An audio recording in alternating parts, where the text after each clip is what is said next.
Queridos, com muita alegria, quero saudar a todos na paz do Senhor. Eu quero ler o texto.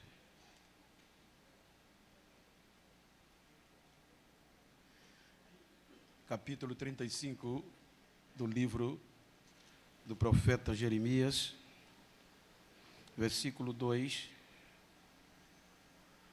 Tem um texto que eu quero tomar por base para fazer uma reflexão que diz: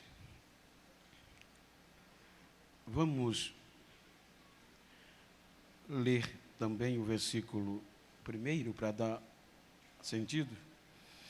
Palavra que do Senhor veio a Jeremias nos dias de Jeoaquim, filho de Josias, rei de Judá, dizendo: vai à casa dos recabitas e fala com eles, e leva-os à casa do Senhor, a uma das câmaras, e dá-lhes vinho a beber.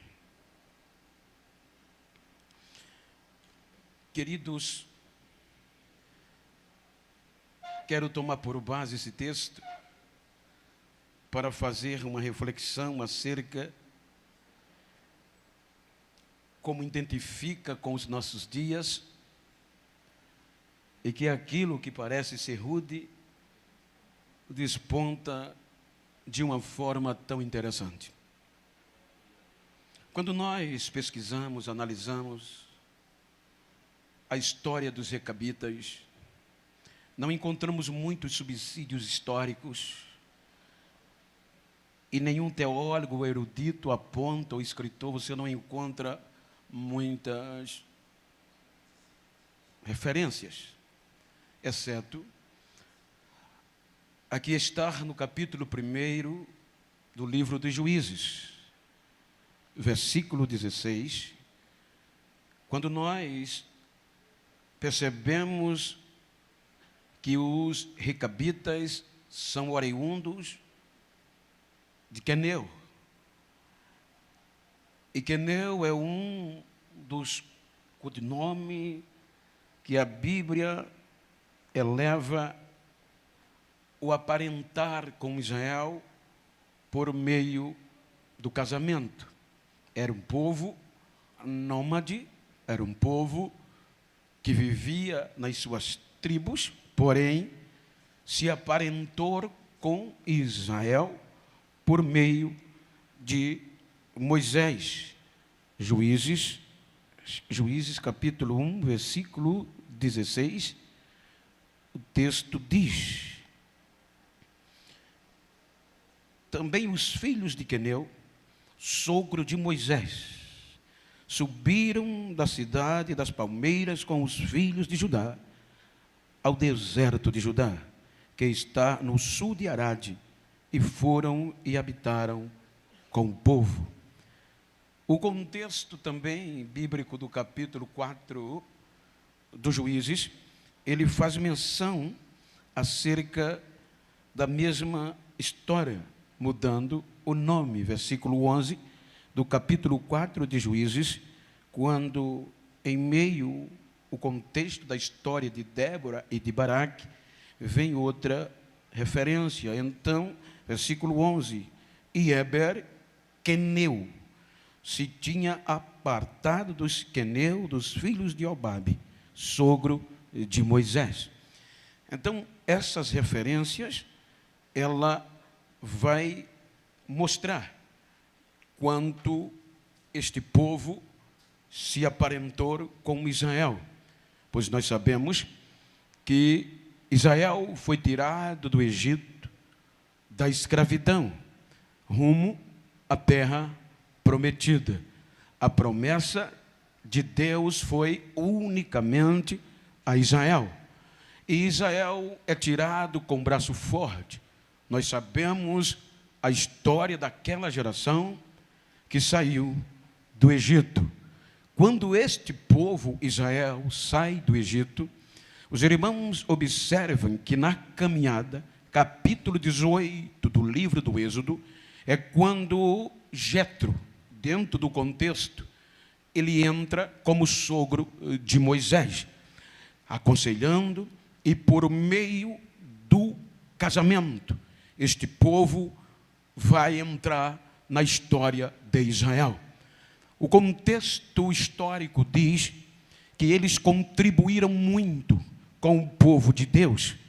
Porém, a Bíblia nos mostra que a geração de Israel, capítulo 14 de Números, versículo 29, 30, por aí, é bem categórico, que nos mostra que aquela geração que saiu do Egito, ela decepciona Deus.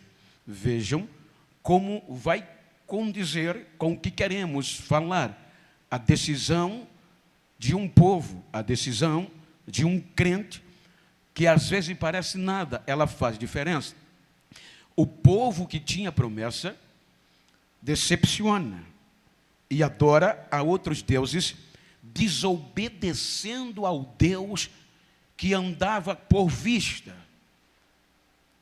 A coisa é tão tremenda que você, quando palmilha o deserto, você não encontra nexo humano para entender o cuidado de Deus. Então, quando este povo decepciona pela desobediência, Deus diz que aqueles que saíram do Egito de 20 anos para cima, não vai entrar na terra prometida, exceto Josué e Caleb, que obedeceram e acreditaram.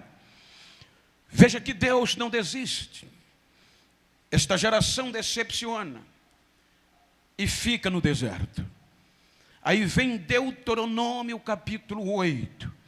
O livro do Deuteronômio, etimologicamente falando, é segunda lei. Isso implica dizer segunda chance.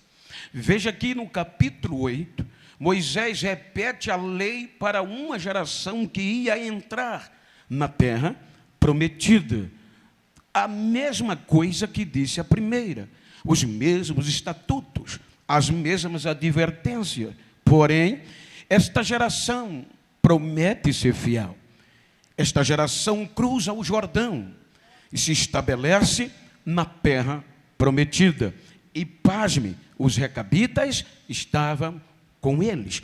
Quando nós analisamos o contexto, esta geração que cruza o Jordão, capítulo 2 dos Juízes, diz que esta geração, morrendo Josué, como também os anciões, esta nova geração, que tinha tudo para desfrutar, desobedece a Deus, não faz o que Deus quer.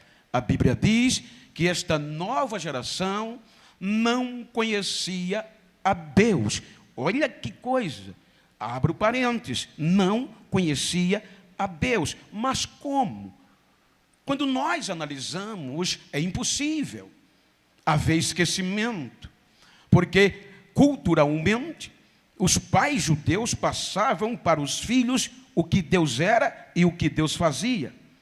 Capítulo 4 de Josué, quando o povo cruza o Jordão, Deus, já sabendo, pede que ele pegue 12 pedras do meio do Jordão para servir de memorial. Aonde o arraial parava, as pedras iam para o destaque. E Deus diz, para quando os vossos filhos, a geração futura, perguntar o que significa, é um memorial. Você vai dizer, como vocês passaram o Jordão a pé enxuto, em outras palavras, quem sou eu? Então veja, termina o livro dos Juízes, terrível. O último versículo do livro dos Juízes diz que o povo termina sem rei, sem líder, e cada um faz o que queria. Quando nós saímos do livro dos Juízes, passamos pelo livro de Ruth, os irmãos vê mais uma insistência de Deus por Israel, por meio do improvável, quando Ana gera Samuel. Quando nós lemos o capítulo 5 de Samuel e o 4, você vai entender que esta geração, ela termina dizendo, o barulho era, lá se foi a glória de Israel. Então, indo à glória de Israel, eles perderam para os filisteus. E Deus não desiste. Deus insiste. Aí vem a geração de Samuel e a geração de Davi, e a glória vem de volta. Então, quando Davi se estabelece como rei, Israel começa a viver o que realmente Deus queria. Quando Salomão vem, Salomão foi tão importante quanto, mas ele desfrutou em pouco tempo mais dos benefícios diretos de Deus do que o pai. Porque o pai, a história foi ralar. Salomão foi desfrutar do que o pai construiu. A Bíblia diz que para melhorar, Deus disse a Salomão: ninguém antes de ti, nem depois de ti, vai ter tanta sabedoria como você. Deus deu riqueza. Salomão desobedeceu. E com isso, rasga o reino com a sua morte. Então veja que o reino agora, pela desobediência, é dividido. E agora, eles mesmo guerreiam entre si. Aquele mesmo povo que saiu do Egito, um povo só, agora está dividido e guerreando entre si aquilo que Deus não queria. O interessante, amados, é que o norte, a maioria, pela desobediência, vai para a escravidão de novo. Perde o direito da liberdade. Perde o direito de viver na terra que mana leite e mel. E o sul, Judá, não aprende. Deveria aprender com os erros dos outros. É tão bom quando a gente aprende com os erros dos outros, porque a gente não sofre a consequência. Então, eles não dão ouvidos. E Deus insiste. E eles cometem a mesma desobediência que o norte também causou. Aí Deus vai enviar o quê? Profetas, desde o erro de Salomão. Deus envia profetas para diverti-los, para dizer: eu estou aqui, meu estatuto é esse. Mas o povo não queria. Veja que Deus manda profetas em destaque, quando Judá chega ao ápice da desobediência, que Deus não suporta mais, que diz que estavam fedendo como pus, para traduzir a situação espiritual, para dar-nos entendimento. Então, Deus usa Isaías. Veja que a mensagem de Isaías, na sua maior parte, é cuidado, é amor de Deus e promessa de restauração. A mensagem de Isaías é tremenda. Só em você quando lê. Veja que qualquer crise, a gente usa muito o livro de Isaías. Não é verdade? Como a mãe pode esquecer do filho?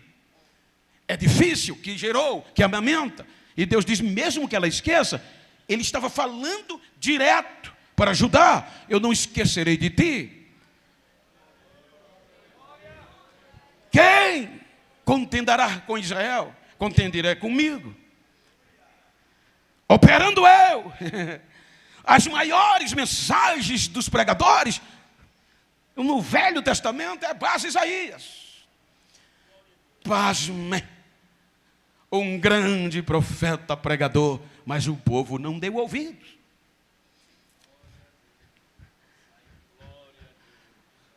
A história extra-bíblica diz que Isaías sofreu. E no período de Manassés, a tradição diz que Manassés desencadeou uma perseguição feroz contra ele, para não ouvir a voz de Deus. Por isso que 2 Crônica 33, versículo 10, diz: buscava o Senhor falar com Manassés e com seu povo, e eles não queriam ouvir. Aí Isaías, diz a tradição, que é morto pela ordem do rei Manassés, para o povo não ouvir, e nem ele, a orientação do pregador que Deus mandava. Matou Isaías. Agora a escola de profeta acaba. Agora nenhum profeta tem mais coragem de falar e advertir o povo em nome de Deus. Jerusalém capital, centro político, religioso, acadêmico. Mas os profetas não levantavam mais com medo da represália, com medo de serem mortos, como foi Isaías. Era notícia, era o burburinho, era em cada esquina. E veja o que Deus faz. Quando não tem uma voz profética, em Jerusalém, ele vai no interior. E se já não tem profeta, eu vou usar um filho de sacerdote que não é profeta. Porque os profetas não tinham coragem, porque era o custo da própria vida. Como os filhos de sacerdote não eram preparados para pregar, para confrontar, eles eram preparados para fazer o que o pastor faz, sofrer pelo povo. Aguentar desaforo e calar a boca. Profeta não aguenta isso. Os filhos de sacerdote, o povo jogava ovo podre, contextualizando. Ele só baixa a cabeça, Deus te abençoe. Filho de profeta é madeira. Ou se endireita, ou a madeira bate. Não tem papa na língua. Mas como o caso estava tão sério e acabou, aí Deus vai e usa um filho do sacerdote. Antes que tu te formasse no ventre, eu já te conhecia, eu te chamei e nomeei como profeta para as nações. Aí Jeremias entra pregando, advertindo o povo, madrugando, profetizando. E o povo duro. Jeremias se torna o maior e o melhor pregador. Persistente. Preso, chicoteado, desprezado. Não tinha direito nem de namorar. Porque Deus disse, não casa nesta cidade, que eu tenho bronca contra ela.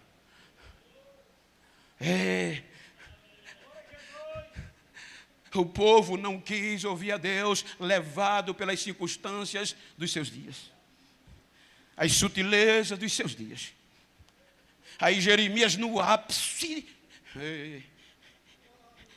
o melhor pregador, o mais corajoso, eu quero ouvir esse rapaz. Aí Deus chega e diz, Jeremias, vai na casa dos recabitas, traz eles para o templo, coloca eles em uma câmara e dá-lhes vinho para beber. Foi Deus que mandou. Está escrito. Não é verdade? Irmão, tem coisas que Deus faz que a gente sai quebrado. Jeremias vai, é uma revelação de Deus. Vai dar tudo certo. Você ora. Aí Deus fala pela gente e pelos sentimentos. Tem mensagem que eu passo um ano para pregar ela. Chorando. Por isso que o povo diz, isso não usa papel? Digo, não, porque ela já está aqui. Às vezes eu passo um ano chorando e orando para poder pregar uma mensagem, porque às vezes eu leio quase o dia todo. Porém, eu não sinto inspiração. Aí vai para o monte do rascunho. Depois de um ano eu me lembro. Agora vem as lágrimas. Aí eu digo, agora vai. Aí agora imagina, foi Deus que disse, Jeremias, vai ser bom, tu vai lá, é eu que estou mandando. Aí Jeremias diz, olha o texto, rapidinho, nós lemos até o versículo 2, o versículo 3, Jeremias foi, e ele diz, então tomei Jezanias, filho de Jeremias, que era outro Jeremias da família dos recabitas, filho de Rabazanias, e os seus irmãos, e a todos os seus filhos, e a toda a casa dos recabitas. Ele não chamou só, chamou toda a casa dos recabitas. Por quê? Porque os recabitas, quando Israel entrou em Jerusalém, e Jerusalém expandiu, eles não habitaram em Jerusalém. Eles viviam nas tendas como nômade. O Marco palmilhou comigo e viu alguns beduínos. Eles viviam fora de Jerusalém. Aí Deus mandou Jeremias buscá-los, trazer para Jerusalém, colocá-los numa câmara e dar vinho para eles beber. Aí Jeremias diz que foi. Aí no versículo 5 ele diz, Agora a mensagem vai dar certo. Foi Deus que mandou. Ele diz: e pus diante dos filhos da casa dos recabitas taças cheias de vinho e copos, e disse-lhes: bebei vinho. Foi Deus que mandou. Aí o versículo 6 tem a resposta. Mas eles disseram: não beberemos vinho, porque Jonadab, filho de Recabe, nosso pai, nos mandou dizendo: nunca bebereis vinho, nem vós, nem vossos filhos. Versículo 7: não edificareis casa, não semeareis semente, não plantarei, nem possuareis vinha alguma, mas habitais em tendas todos os vossos dias, para que vivais muitos dias sobre a face da terra, em que vós andais peregrinando. Versículo 8: obedecemos, pois, a voz de Jonadab, filho de Recabe, nosso pai, em tudo quanto nos ordenou, de maneira que não beberemos vinho, nem em todos os nossos dias, nem nós, olha que coisa linda, nem nós, nem nossas mulheres, nem nossos filhos, nem nossas filhas. Agora o que entender? O profeta renomado, o pregador famoso, vai em nome de Deus com a mensagem que Deus deu e diz: beba vinho. Aí a família de Recabe diz: nós não bebemos vinho. Imagina a decepção do pregador. Eu vou contar um segredo, meu pastor não sabe, mas ele não sabe o alívio que ele me deu. Teve um trabalho aqui na sede e eu passei um dia mais dedicado. Perto de vir para o culto, eu tive que fazer outra mensagem que aquela não entrou e só entrava aquela simples. Conhecida. Eu cheguei arrasado na igreja, mas preguei. Mas voltei para casa doente. Mas eu preguei essa mensagem.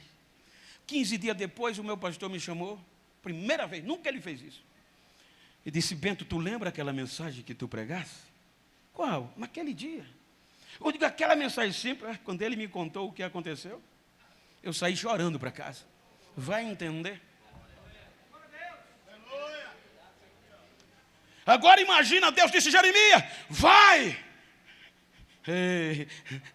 E ele pregou, e a família de Recabe disse: não, filho, não vamos beber vinho, porque os nossos pais nos ordenaram a não beber vinho. Veja que eles saíram do Êxodo capítulo 18 com Israel até aqui, acompanhou todo o processo. Aí Jeremias, revoltado, vai a Deus nas entrelinhas: Senhor, o Senhor me deu uma mensagem, passei vergonha. Comprei vinho, comprei taça, levei todo mundo para o templo, preparei o ambiente, enchi as taças, eu mesmo enchi e disse: agora beba. E eles disseram: bebo não. Ô Senhor, por que o Senhor fez isso comigo? Aí Deus diz: está vendo, na nossa linguagem, Jeremias, os filhos de Recabe, que no contexto não são filhos diretos da promessa, obedecem os vossos pais. Não bebe vinho, não planta vinha, não faz casa. E o meu povo, que eu madrugo falando, ensinando, uso os meus profetas, está no contexto, madrugando, ensinando, e eles não me obedecem. Que eu aprendi aqui: quem olhasse para os recabitas é coisas rudes. Imagina, eles não plantavam vinhas, porque os nossos pais disseram: não plante vinha. Nem eles plantavam, nem os filhos, nem as filhas. Não bebiam vinho. Ninguém. Não construía casas, porque os pais disseram: vocês têm que morar em tendas. E nem semeava a sementeira, porque eram peregrinos e sabiam que o tempo era passageiro. Eles estavam de passagem. Então o que eu aprendo aqui? O que Deus ensina a Israel? Jerusalém já era moderna, para o seu tempo era avançada, tinha casas boas. O interessante é que aquilo que parecia não ter valor, a rudez, na nossa mente, não parece loucura? Eu não vou construir casa, só vou habitar em tenda. Todo mundo, o que dava dinheiro era vinha. Eu não posso construir vinha, não posso plantar vinha e nem posso beber vinho para cumprir a obediência dos nossos pais, porque nós somos filhos de Racabe.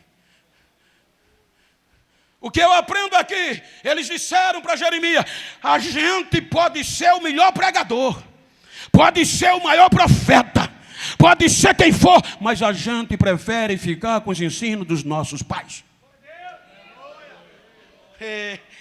Os recabitas não foram na onda de ninguém, nem o profeta Jeremias dobrou eles. O que é que eu quero dizer? É que hoje nós estamos indo na onda, como o Paulo disse, a sutileza aí fora. O que os nossos pais ensinaram, a gente está esquecendo, a gente, entre aspas, está esquecendo. Eu vou falar sempre é ano. Você vê hoje, gente, os nossos cultos, meu Deus, tem hora que eu estou aqui no púlpito, pastor, eu digo, não estou na minha igreja. A gente precisa falar. Eu cresci aqui, gente. Ainda hoje eu não pinto o cabelo, nada contra, só para você. Ainda hoje eu não uso cavanhaque, ainda hoje eu não uso barba, ainda hoje o meu cabelo não cresce, ainda hoje eu não dou chapinha, porque eu prefiro os ensinos dos meus pais e assim era melhor.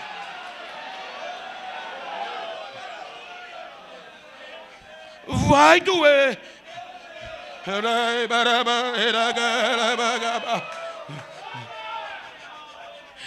Olha o que Deus vai usar, por exemplo.